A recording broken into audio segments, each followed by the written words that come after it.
Опозицијата бара од собранискиот спикер денеска да се стави на гласање потребата од уставни измени затоа што изминаа 10 работни дена откако беше отворена постапката и завршена расправата. По координацијата на пратеничката група со партискиот председател Мицкоски на Фејсбук го повтори веќе познатиот став. Бараме да не се одолговлекува процедурата и да се злоупотребува позицијата за да се одолговлекува седницата за уставни измени. Ќе се почитува волјата на граѓаните и нивниот интерес да не се потклекне на барањата за правење на компромиси на штета на државните интереси. И поранешниот председател на Собранието Трајко Велјановски денеска преку писмо му порача на Џафери дека гласањето мора да се случи најдосна во текот на денот, во спротивно целата одговорност ја префрла врз себе.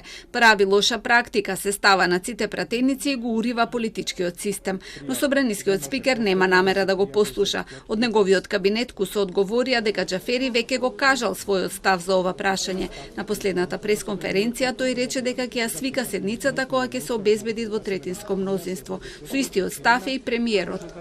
Пленарната седница на Собранието во однос на усвојувањето на амандманите таа започна и нормално дека ќе продолжи тогаш кога ќе се створат соодветни услови во однос на бројот на пратениците кои што би поддржале таков процес. И председателот Пендаровски денеска повтори дека размислувањето на опозицијата не е стратешко, туку тесно партиско и дека не гледа како уставните измени би ја загрозиле државата.